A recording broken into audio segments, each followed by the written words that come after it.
Welcome friends, मैं रविंदर कौर हाजिर हूँ अपनी बातें लेकर। आज हम बात करने वाले हैं टाइप्स ऑफ एडवर्ब्स, यानी कि क्रिया विशेषण के प्रकारों के बारे में बात करने वाले हैं। इंग्लिश और हिंदी दोनों में साथ साथ करेंगे ताकि अच्छे से समझ आ सके।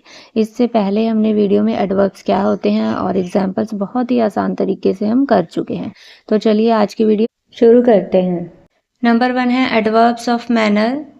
The words which tell us how an action is done are called adverbs of manner. Example है The boy talked to the teacher politely. Hindi में से कहेंगे रीति के क्रिया विशेषण, ढंग के क्रिया विशेषण, या फिर इसे कह सकते हैं तरीके के क्रिया विशेषण। तीनों का एक ही मतलब है। मैनर्स को हिंदी में कहेंगे या तो रीति, ढंग या फिर तरीका।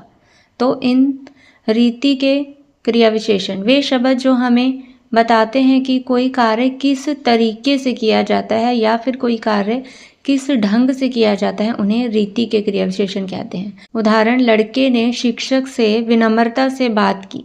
तो देखिए इंग्लिश में था the boy talked to the teacher politely. Politely क्या है? लड़के ने शिक्षक से विनम्रता से बात की। एक तो बात है सीधी सी कि लड़के ने शिक्षक से बात की, ये तो सिंपल बात की टीचर से, तो ये तो हो गया सिंपल वर्ब। अब हम बात करें एडवर्ब की, तो एडवर्ब है यहाँ पर पोलाइटली, विनम्रता से बात की। तो रेड कलर में जो लिखा हुआ है पोलाइटली यानी कि विनम्रता, ये है एडवर्ब। एडवर्ब्स ऑफ मैनर, ये इस सेंटेंस में रीति बता रहे हैं, ढंग बता रहे हैं कि किस तरीके से कार्य किया जा रहा है। लड़के ने जो भी बातचीत की शिक्षक से किस तरीके से की, विनम्रता से बात की। ये उसका तरीका यहाँ पर शो हो रहा है, उसका ढंग शो हो रहा है, तो इसलिए इसे कहेंगे रीतिवाचक क्रिया विशेषण। Number 2 adverbs of place.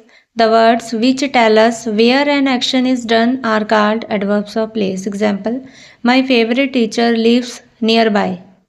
Hindi में से कहेंगे स्थान के क्रिया विशेषण या स्थानवाचक क्रिया विशेषण। वे शब्द जो हमें बताते हैं कि कोई क्रिया कहाँ की गई है या कहाँ हुई है, स्थानवाचक क्रिया विशेषण कहलाते हैं। उदाहरण है, मेरा पसंदीदा शिक्षक पास में रहता है। तो एडवर्ब्स ऑफ प्लेस यहाँ पर स्थान की विशेषता बता रहे हैं, स्थान पे जो क्रिया हो रही है उसकी विशेषता बताई जा रही है, तो इसलिए ये होंगे स्थानवाचक क्रिया विशेषण।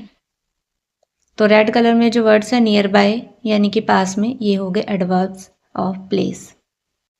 Number 3 adverbs of time. The words which tell us when an action is done और will be done are called adverbs of time. Example, she is doing her homework now. Hindi में से कहेंगे समय के क्रिया विशेषण, काल के क्रिया विशेषण या फिर कालवाचक क्रिया विशेषण। वे शब्द जो हमें बताते हैं कि कोई कार्य कब हुआ है, कब हो चुका है या कब होगा, कालवाचक क्रिया विशेषण कहलाते हैं। उदाहरण, वह अभी अपना गृह कार्य कर रही है। वह अभी अपना होमवर्क कर रही है। तो यहाँ पर जो है समय के क्रिया विशेषण की बात हो रही है। She is doing her homework now, वह अपना होमवर्क अभी कर रही है, अभी इस समय की बात हो रही है। विशेषता बता रहे हैं, एक तो कि वो होमवर्क कर रही है अपना, और पर अभी कर रही है, तो अभी जो यहाँ पर है एडवर्ब्स ऑफ टाइम।